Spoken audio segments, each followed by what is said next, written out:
Okay, so now we've done our single crochet swatch.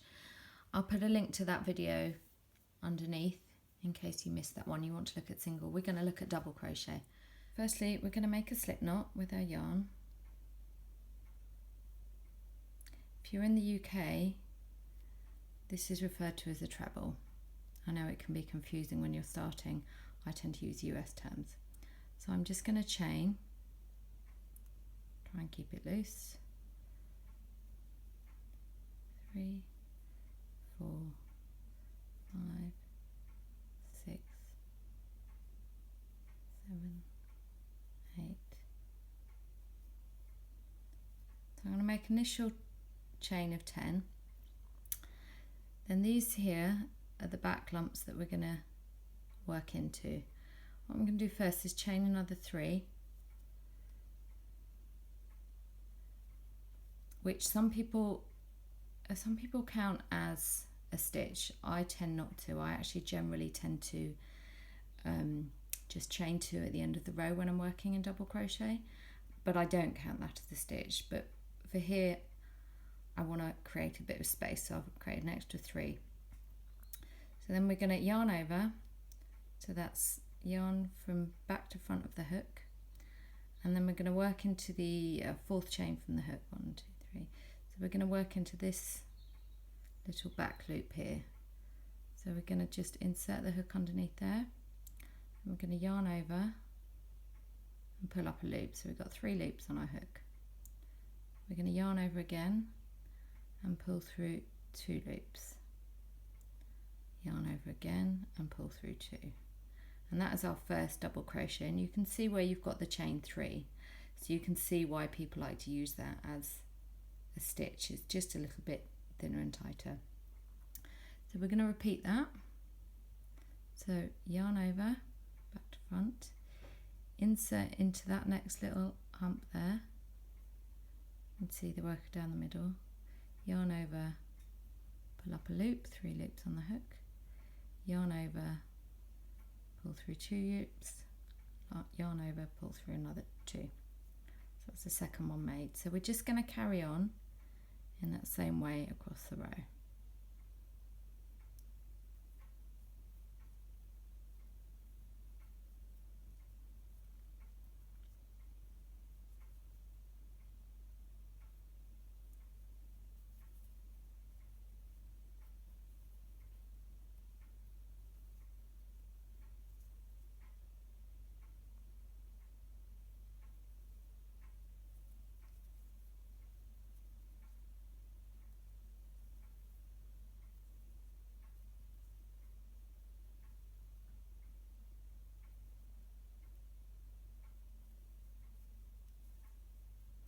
I actually find working into chains, especially with splitty cotton, working into chains is probably the hardest thing about crocheting. For me, it's just quite fiddly.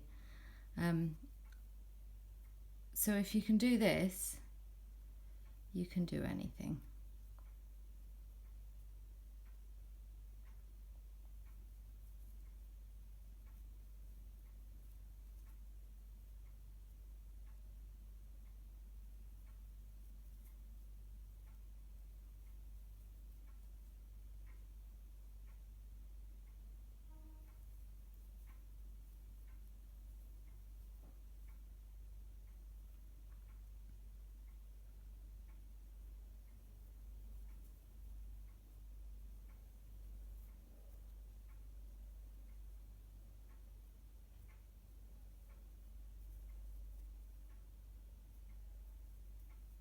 Okay,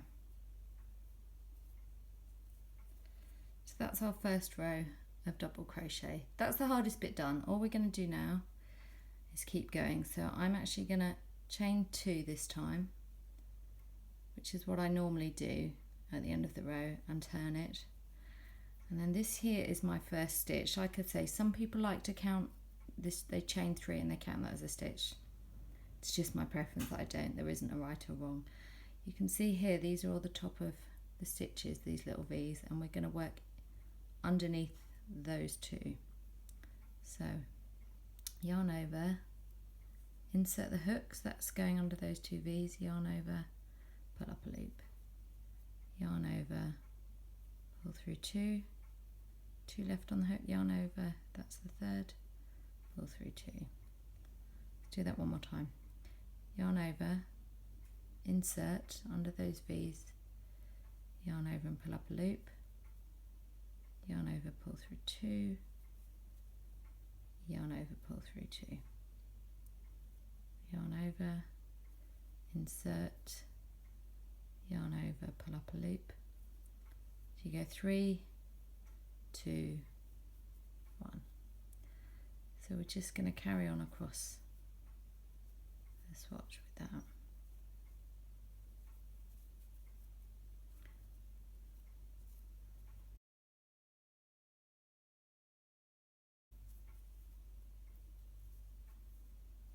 I'm working quite loosely here just because it's easier to demonstrate, but you can see that these double crochets pretty much twice as tall as the single crochets.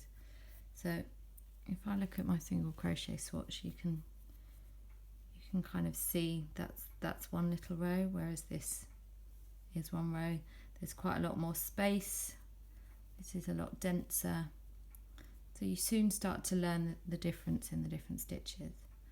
So I'm just going to carry on now and finish this swatch.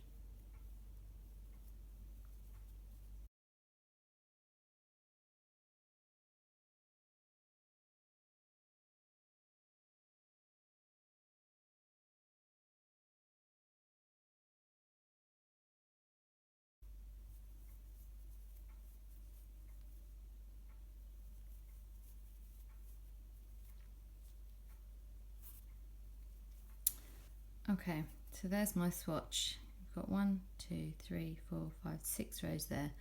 And eagle-eyed among you will notice that actually here I chained an extra double crochet into the starting chain. This is why crocheters are always counting. So it's an 11 by 6 swatch, so it's a bit wider. You can see that the stitches almost do a little kind of zigzag because of the way you kind of lean when you're going